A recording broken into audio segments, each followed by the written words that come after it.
UCB Life Issues with Paul Hammond. And as always, a very warm welcome to yet another Life Issues. Today, we're going to talk about grief. How do we deal with grief? How do we talk to someone who is grieving? How do we help, comfort, ease the pain, help the person to get over the loss? Truth is, death makes us uncomfortable, and grief in others makes us wary. We don't know what to say. We don't want to make things worse, and so often we withdraw. But how does that make the carrier of the burden of life-wearying, soul-crushing, colour-draining from the world loss feel? Personally, I have long been an advocate for walking towards those who are grieving. Because even if they reject your care and your support in that moment, that is a lighter burden for you to bear than what they are carrying. And maybe your willingness to bear that for them will give them a moment of hope and a moment of comfort. C.S. Lewis, observing his own grief at his wife's death, described it like fear. Talked also of the laziness it engenders as it robs you of energy and motivation, and how moments of normalcy are consumed like an ant in the mouth of a furnace by a stab of memory. So how do we deal with grief? And why so often are those who grieve left to simply get on with it? At the time of recording, we look towards Christmas, one of the most poignant moments in the year for those who mourn, and ask these questions that we might truly find the promise of Jesus that those who mourn will be comforted. Joining me to do this is Yvonne Richmond Tulloch, CEO and founder of atalos.org, a charity driven by the vision that no bereaved person in the UK should be left floundering or alone and unable to find support when they need it. Yvonne, welcome to Life Issues. Good to be with you, Paul. Do we sufficiently identify the impact of grief, let alone support those who are impacted by bereavement? No, I'm afraid I don't think we do it very well, Paul. One of the things that we've been involved in over the years in our charity has been trying to raise awareness of the fact that we're something of a death-denying society.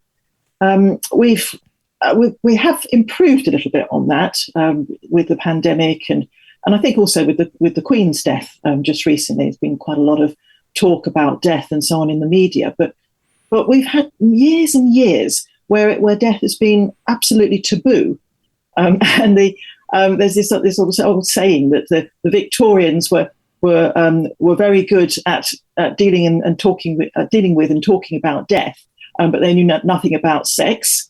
And here we are as a nation where we know almost everything about sex, and we don't talk anything at all about grief.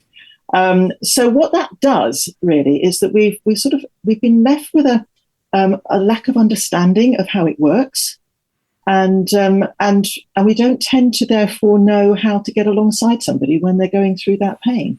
What do you think it is has taken us to that place? Because it wasn't always the case. In fact, if I go back just one generation from me, my parents' generation, they seem to have no trouble talking about death, acknowledging the pain of grief, and, to use the phrase I used earlier, walking towards those who were mourning.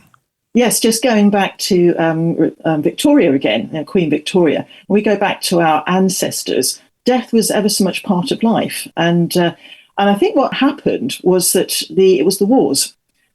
If you read about it, people say that the First World War and the Second World War, there was so much death that society almost had to turn their back on it in order to look forwards, because everybody was grieving. Everybody had that pain, and that's the only way that, as a nation, we could cope with it, and we could move forward. But the trouble is that we've had a whole generation, a whole lifetime of people who haven't really experienced death in the way that people used to.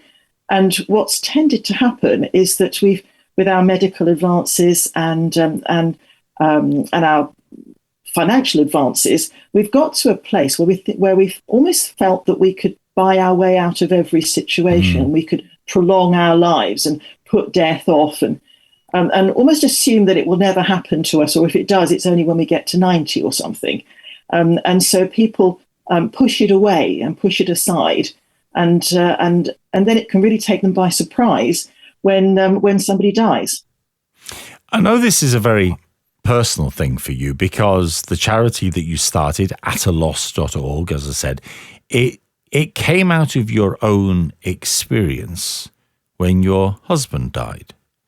But at that time, you were in ministry in the Church of England. You were part of a cathedral community. You were a person of leadership faith.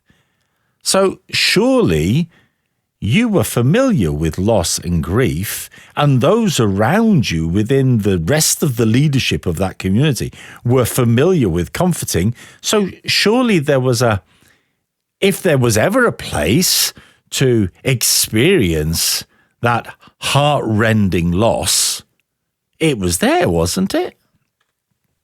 Yes, we assume that, don't we? And as a minister, I even assumed that I understood about these things. When I was suddenly widowed, as I was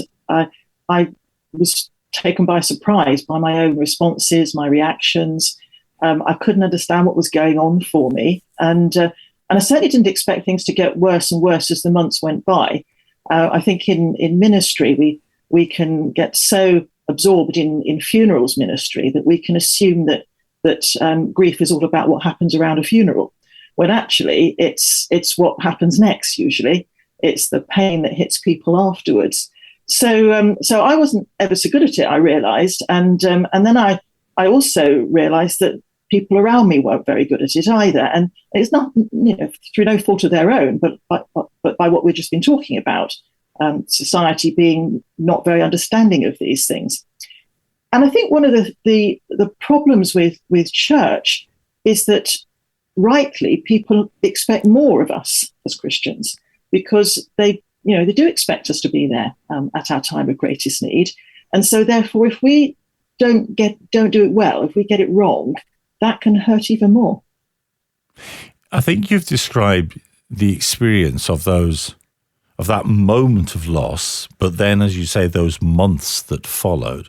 I think you've described it as your life going into free fall. Can you unpack that a bit for us? Because it was a very sudden loss for you, losing your husband, wasn't it? Yes. Simon was healthy. He'd had a health check just 3 weeks before and been given a clean bill of health. So as far as we were concerned, there was nothing wrong with him, but he suffered a sudden, very large heart attack. He was abroad on business at the time, and so it came totally out of the blue. And I was at work one morning, and the phone rang, and the phone kept ringing, and the phone kept ringing, and it was basically someone phoning to say that he'd been found dead. And so, as you can imagine, that was a massive shock. My children and I, they were our three children were sort of just, the youngest had just turned 18, so they were just young adults, and all uni age, and we all decided that the day that it happened was probably the worst day of our entire lives when it could have happened.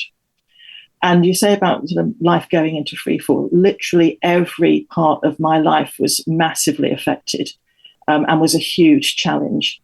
And so, when we grieve, bereavement can affect literally every part of our lives. So practically, it was really challenging. Financially, it was really challenging. I didn't function very well at work. It just knocked me for six. Spiritually, it knocked me for six. Literally everything was a massive challenge. And people talk about numbness and shock at first, which I did manage on adrenaline. I managed to keep going initially, but it was as the months went by that it got worse and worse. And I got to a place really where I just couldn't function. And and something like about 6 months later, and I think, you mentioned about coming up towards Christmas, and this is the time of year when things can feel particularly bad for people.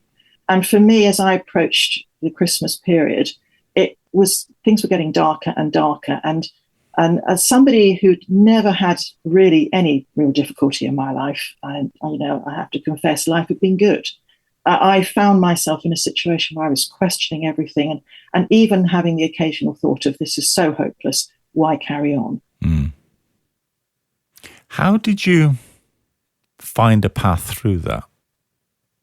It was difficult at first. And one of the problems is that people, with all the professionals that we come across, none of them sees it as their role to signpost you to support.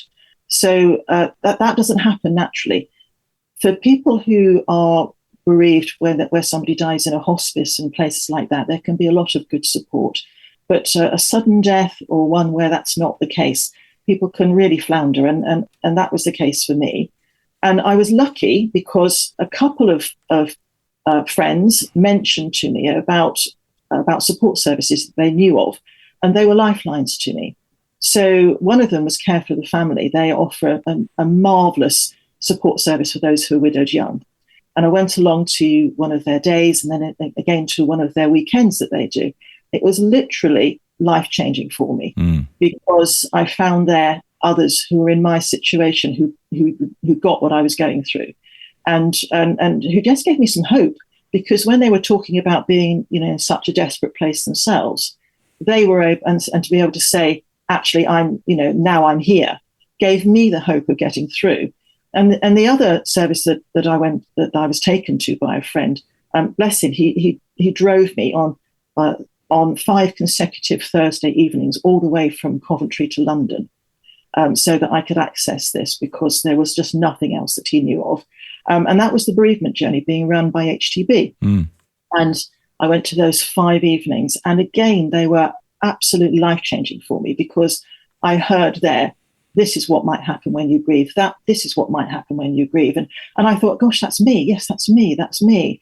And it gave me again hope. And I felt that I was able to find the tools to cope with the challenges that I was facing, and see some sort of future. And I can remember thinking to myself, it was, if I get through this, that was the stage that I was at when I was there. But then it became, when I get through this, I'm going to help this lady, and I'm going to get involved in this, because this is just so amazing. You're listening to UCB Life Issues, and today we are considering the impact of grief, how it affects a person's life, how it affects the life of a person of faith, and what we can do to truly support those who are carrying the, well, until you've been there, probably unimaginable weight and burden of loss. My guest is the Reverend Canon Yvonne Richmond Tulloch, and she is the CEO of ataloss.org.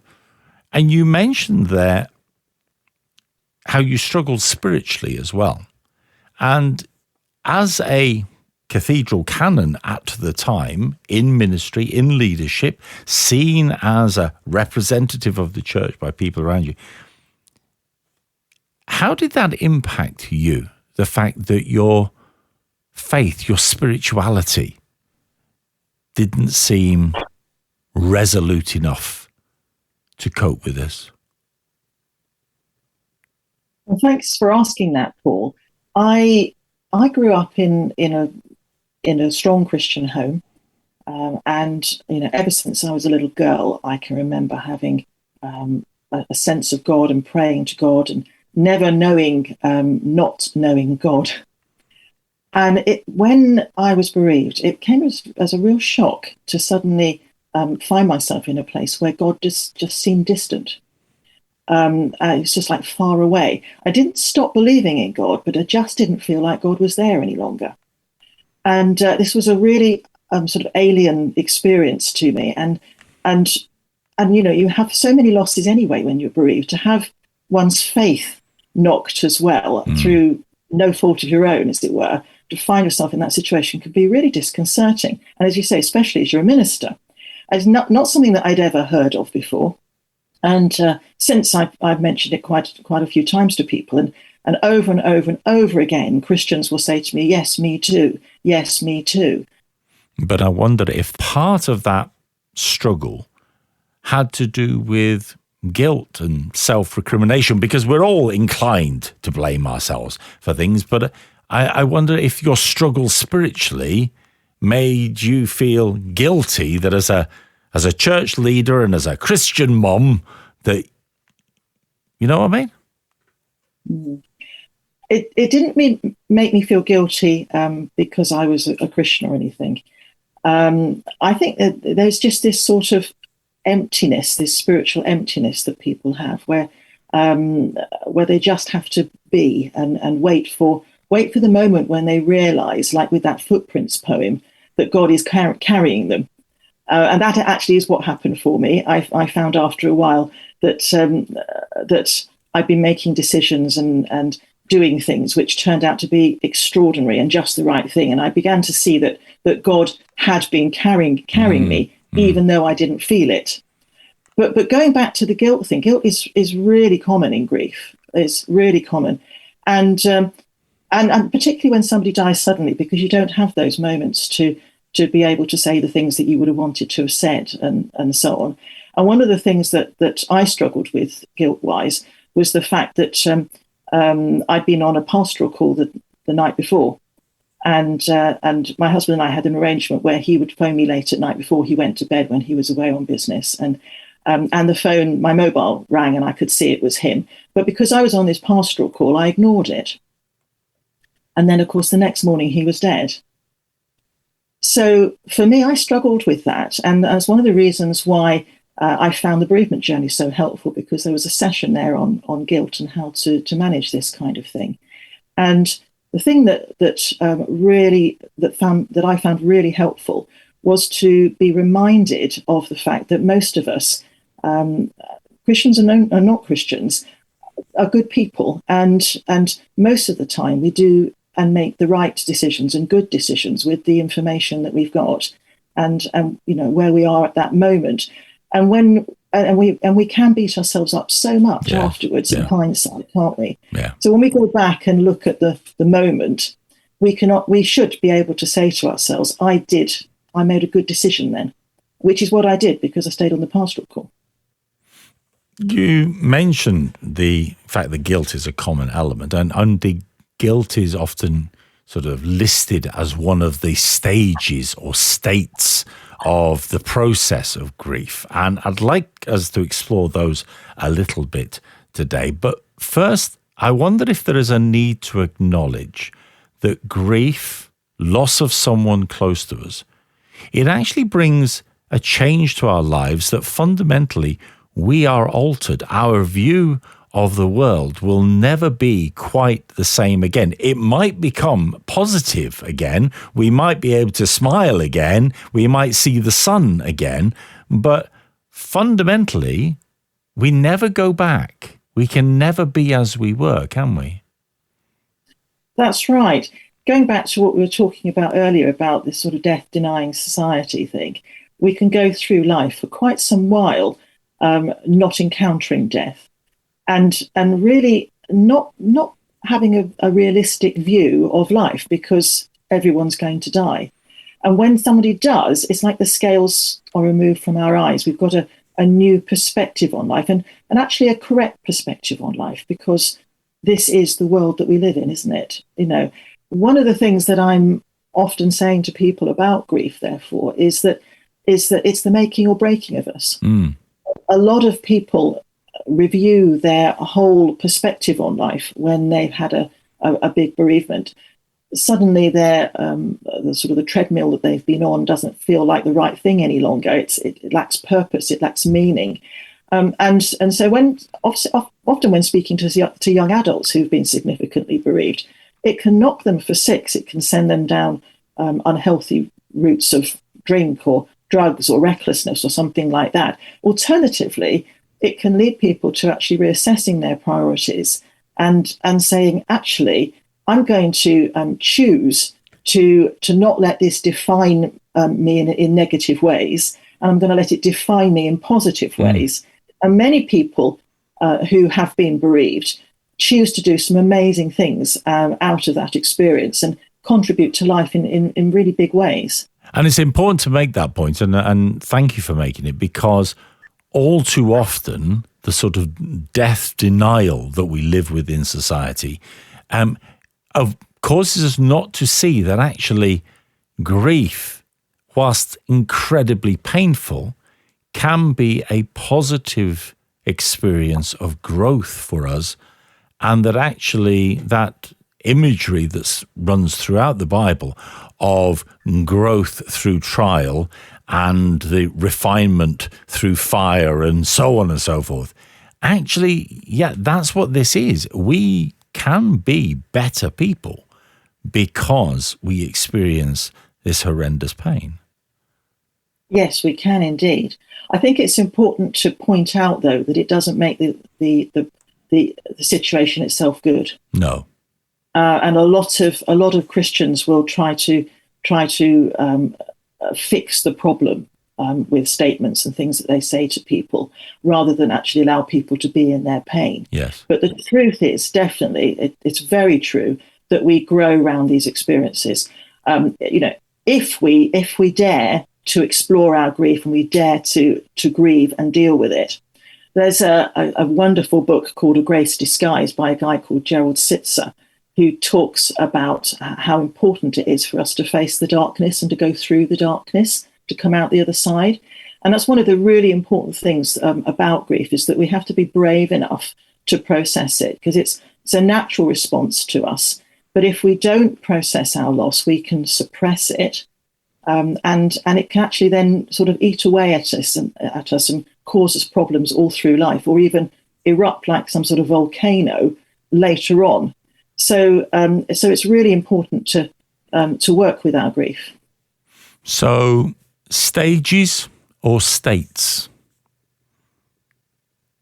Definitely not stages. People used to talk about stages, and the problem with that is that it gives this impression of some sort of linear journey. So states or phases is a better way of looking at it, because people have all sorts of tasks. Warden talked about tasks, and we have things that we have to accomplish, and everything gets all mixed in and tossed around and muddled up, and we can sometimes go 2 steps forward and 1 step back, but somehow or other we work our way through all of that mess, and eventually we find ourselves in a better place. And you're talking about sort of growing through things. When we do go through that mess, and we dare to go through that mess, we do come out as a better person. It takes courage, but it absolutely does help us to grow. Our eyes have been opened, as we were saying earlier, and we've learned so much, and we come out as a better person all round. So what are these states of grief? How do we identify them? Well, there's a theory called Warden's theory, where he has 4 tasks that people have to achieve. The first is to accept that the death has happened, and it sounds like an odd thing to say, but for most of us, that can be a really hard thing, because everything about our being wants them to be still with us, and yes. and at first we can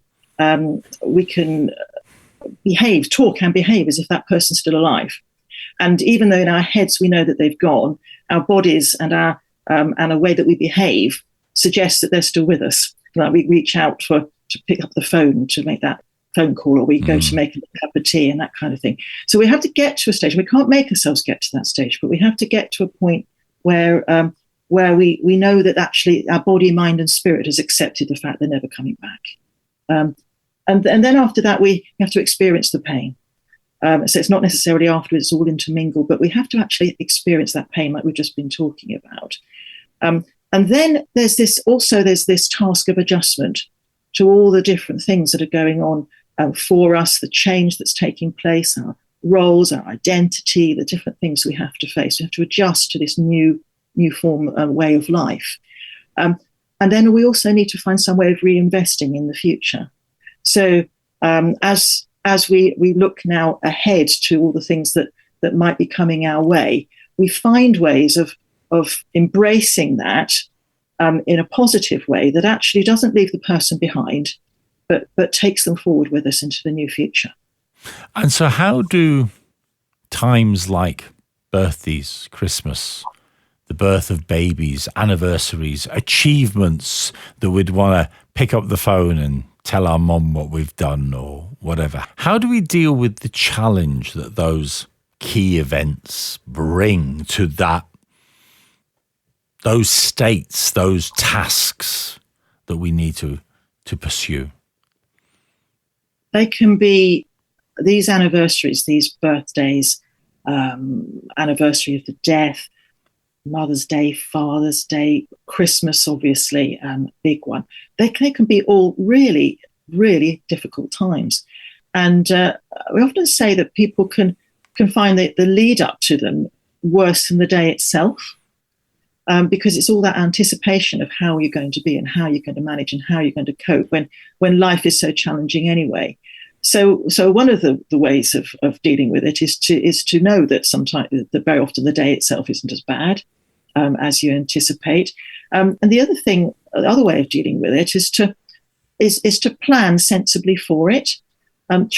Some people, everyone's different when they grieve. Everyone has different responses and different things that help them. So plan for it in a way that's helpful for you. For some people, they want to use those days to do something in remembrance. They want to remember that person in a special way, in which case, plan for it. Other people prefer to avoid, and therefore they might want to be doing something where it just takes their mind off it all. For me and my family, the first Christmas, I just couldn't cope with Christmas with my three, and none of us could cope with the thought of Christmas. So we went away on holiday. We threw some money into going abroad to somewhere that didn't celebrate Christmas, so that we could just take our mind off it the first year. And next year it was easier for us. But it is about just trying to work out what you're going to find okay. And the other thing is not to trap yourself, because we can make commitments to do things, and then when it comes to it, regret it. So again, we often say that it's probably a good idea to make sure that whatever you do on the day itself or whatever is flexible in some way. Yes, because there is, I think we can put on ourselves the expectation of others, can't we? But when you are the person that is most intently carrying the grief, when you are the family, the small group that is most there does have to be, you do have to be able to cut yourself a bit of slack, don't you? And the world around you should cut you a bit of slack as well. Yes, definitely. Because we all oscillate so much when we're grieving, and said earlier that we don't understand ourselves, it can be very confusing because we can behave in contradictory ways and move from one thing to the next. So because we don't understand that, and we don't know what's going to happen next, we do need to make some allowances for ourselves. So flexibility is the order of the day. If you can be flexible, it's not always possible. But also, if we're somebody who's helping somebody else, we need to give them some slack, cut them some slack, and understand that sometimes things can be changeable and different to our expectations. You asked about dealing with anniversaries, and it's one of the reasons why in our charity we produce a little badge called which says remembering somebody on it, because going back to our forebears, we used to wear black, didn't we? Yeah. And that was a way of telling people that we're going through this terrible time. Of course, we don't have anything like that these days. And so lots of people have said to me over the years, I just wish I had a sign over my head to tell people that I'm fragile today and I'm vulnerable. So we've got these little badges, just as a little way of saying, today is a day when I'm vulnerable. Please just, cut me that slack. Be a bit more careful with me. And of course, it does apply to more than grief, but possibly grief is the most commonly shared experience that we have, and that gives us a sense of the intensity of how that can feel. Now, if you want to find out more about the work of Yvonne's organisation, ataloss.org is their website. And you mentioned a wee while ago the importance of signposting those we know who are struggling, and made the point that for you, some very important signposting happened, but there was very little opportunity for people to signpost. How do we go about that? Who do we signpost people to? Because many of us would feel it wasn't our place to stick our nose in, wouldn't we? Yes, we can often feel like we shouldn't be saying something to somebody who's been bereaved, but I can tell you that the best thing you can do is to say something to them, because they can feel very isolated and very avoided by people. And signposting is one thing that you can say to them. So if you're sort of struggling with what on earth can I say, you can at least tell them that you know about where they could go to find support. We produce our signposting website for this purpose, because nobody knows where to go. So ataloss.org is there for this reason. But when on that site, the point is that there people can find an enormous range of services and information, so they can find the thing that's just right for them. A lot of people think that only think about counselling when it comes to bereavement support. And so a lot of people will go to counsellors, and actually when they don't need to, simply because they need somewhere where they can sit and talk and let out their feelings. And a counsellor is somebody who'll sit and listen. So, but they don't need to go. Not everybody needs to go to specialists like that. So there's a huge range of support, and a lot of the very valuable support is just informal support of people who get it. Like the sort of things that happen in churches, and there are loads of charities on our website. We have 1,400 different services of all different types, from social media groups to drop-ins to formalised support and specialists in lots of different ways. So I always say signposting. It isn't just go there to this counsellor. It's actually go there and see the enormous range that's there available to you, and find the things that are just right for you, your situation, your stage of life, the type of death, the relationship to the person, where you live, and then people can actually find some really good and genuine support. ataloss.org, at a loss, all one word, .org is the website. The Reverend Canon Yvonne Richmond Tulloch is the founder and CEO of Ataloss, and my guest today as we consider the reality of grief and the struggle of grief. And you mentioned the church. And of course, historically, the church would have been the place that people turned to for comfort at times of loss. And faith would have been a big part of the journey that people would have followed at times of loss. That's not so much the case now.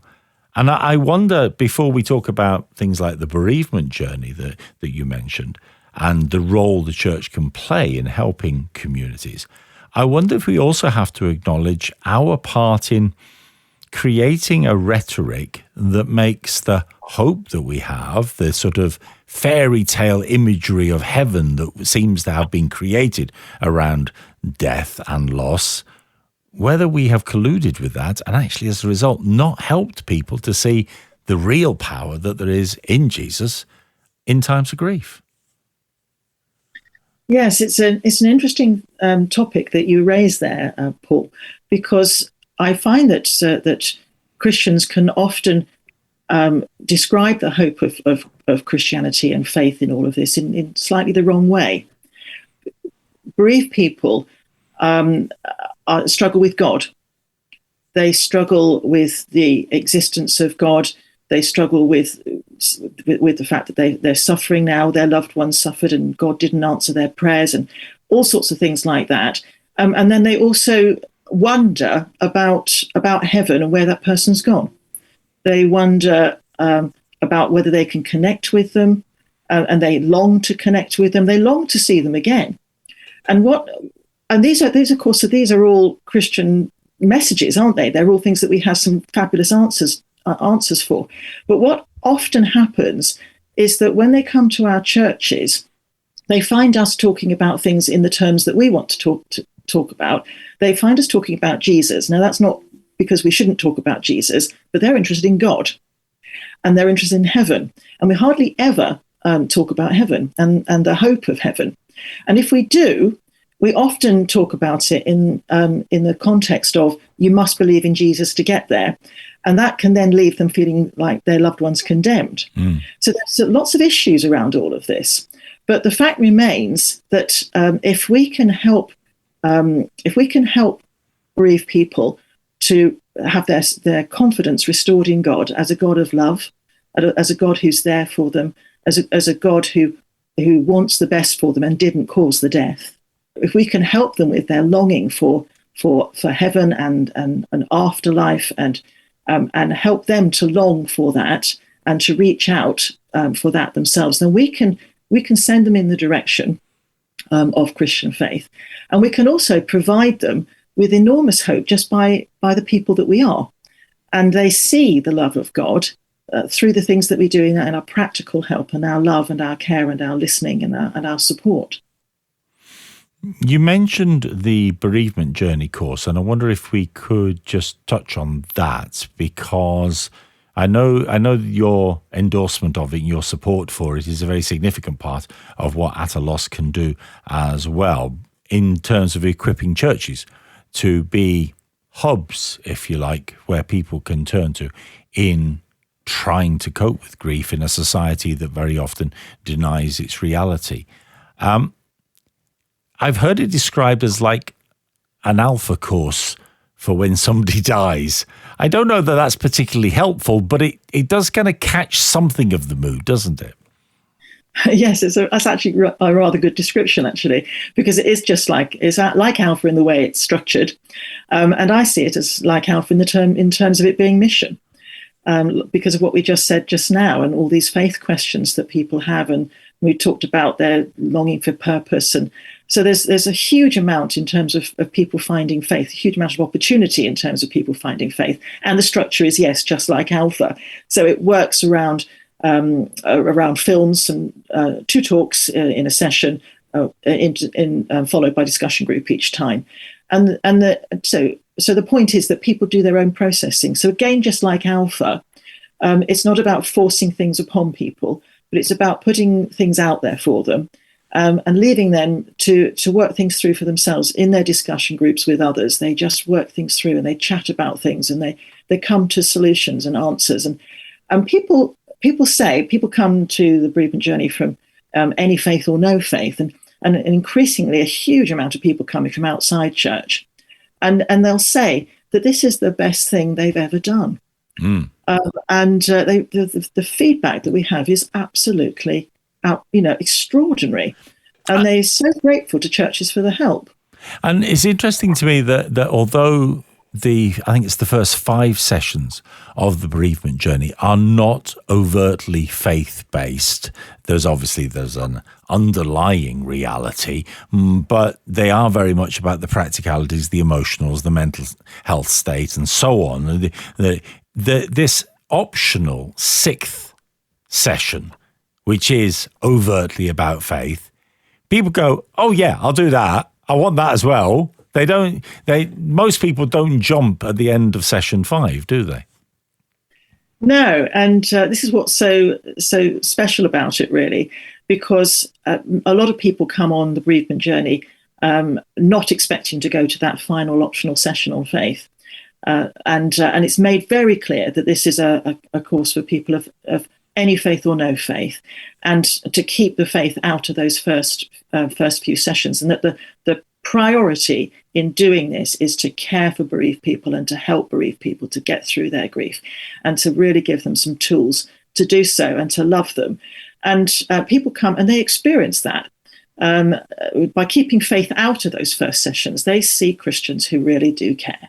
And there's something powerful about it. There's that anointing upon Alpha. Well, I really feel there's an anointing upon this course. There's something really powerful about it where people are sort of saying, at the team, they'll sit back and they'll go, "Wow, how did that happen?" and you see such progress over the first few weeks. And then what happens is that partly it's because of the fact that people are connecting so well and bonding with people in their groups, and that's a big part of it. But what tends to happen is you get to the end of these just 5 weeks, and people are they're just desperate to come to the last week. They're curious. They want to see meet with their group people in their group again. They feel it's just finishing too soon. They just want to talk more, and they come to that session. And it's made very clear that it's going to be me giving them the answers that I would give to the faith questions that I find that most people are asking.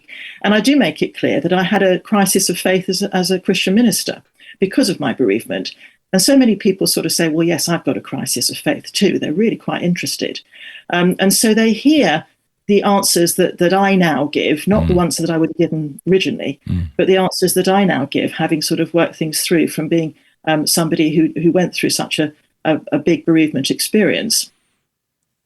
And I sense that there will be people listening to us today who will be going, actually, that's exactly what I want to do for my community. I want that the church should play that role for a hurting world, and especially at this sort of time of year, because we are recording this as we head towards Christmas, where so many people say they hate this period of time, this season, because of loss. We want to be able to. So how can people, how can churches, how can communities connect with and engage with the bereavement journey? Our charity has two areas of work. We've already mentioned the signposting, which is a secular offering for the whole of the UK. People of any faith or no faith, helping them to find whatever's right for them. But we also have another wing, which is specifically working with churches to train them and equip them to help people who are bereaved in their communities. And that's and part of that is running the bereavement journey and offering that across the UK. With about 150 churches already offering it, and as I say, amazing feedback coming from people. But what we're trying to do at the moment is we're trying to encourage churches to run the bereavement journey even more, so that post the pandemic and over this terrible, difficult winter that people have got, with what we're saying is a huge nation of unprocessed grief from years and years, to plan to run it for January. And it just takes a little while to get going. But if you can plan to run it for January, then you can advertise over the Christmas period in your carol services and in your leaflets that go out and so on. You can signpost to at a loss. There's nothing else. If you do nothing else, you can do that over Christmas anyway. And then sort of say, and also we're going to be running this in January for you. And the key thing is that the public want us. The Church of England did some research in the pandemic that showed that 90% of the public think that churches should be helping them with their grief, and they want us to. So, and the churches that are advertising to the public are actually finding that just that, they're finding 80 to 100% of people coming from outside church. GPs sending people, social prescribers sending people, funeral directors sending people. The public want us, and we only have to tell them that we're running it. And we're here, and tell the care homes, tell different people, and people will come. And when they come, run it as we say, and be surprised, pleasantly surprised by what God does. And all the details for that can be found at lossandhope.org, which is the sister website, as it were, to ataloss.org. So lossandhope.org. As I've mentioned a couple of times, as we record, we are heading towards Christmas. And as we said earlier, it's not the only significant moment that can trigger and impact grief, and that even years ago sense of loss to actually come washing back across a person's life. So when we find ourselves in the situation where people are grieving at Christmas or at other significant times of the year, we've talked a little bit about how they might feel, but I wonder if we could conclude with what we might do in order to walk along the beach with them, so that there are two sets of footprints in the sand. So as we draw to a conclusion then, I've said already that we are recording this as we head towards Christmas. We recognise it's not the only significant moment, but what can I do if people are carrying the weight of grief at Christmas or at other times? We've talked about how they might feel. What can I do to ease their burden, to walk alongside them? One of the things that we recommend is that you dare to get in touch.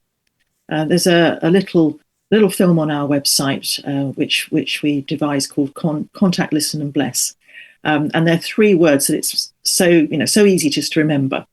Don't avoid.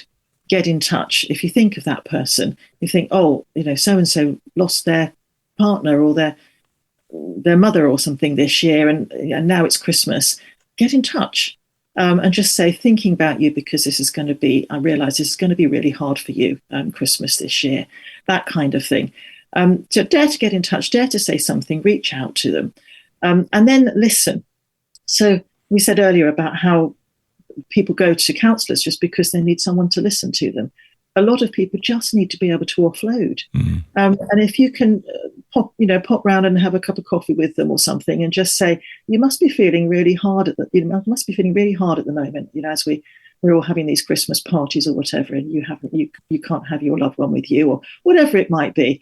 And just ask them how it feels and what's going on for them, and let them talk about it. And I often say, when somebody's talked about it, you can say, tell me a bit more. Tell me in a bit more detail and so on, because if you can encourage people to talk, then you're actually allowing them to let their feelings out and to process it. You're helping them. And then bless. It doesn't take a lot to bless somebody. You can do all manner of small things that just make their day that little bit brighter.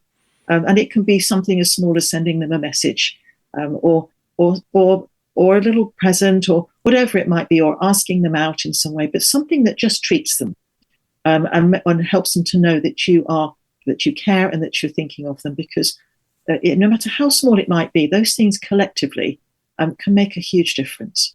And then, of course, very importantly, direct them to help.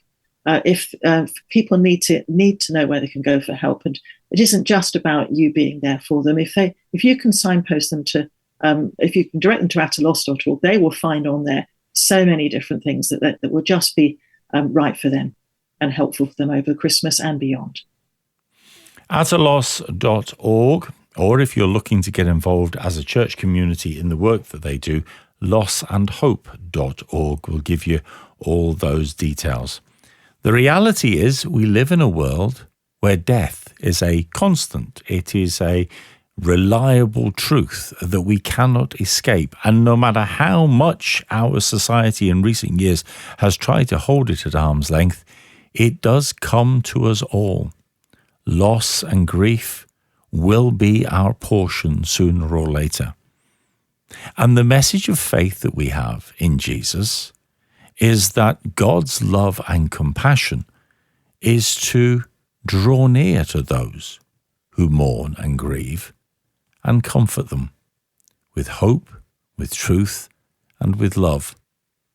So surely the responsibility for us is to step towards, not away, to be different to how so much of society is, and to embrace and to stand alongside and walk alongside those who carry this burden, that we might in some way offer them the easing of it. And if they reject that, and if they can't cope with that, and if they can't accept that in the moment when you step towards them, then accept that. Draw back. Allow them to have control. But let them see that you care. Because all too often, when we are grieving, we don't want answers per se.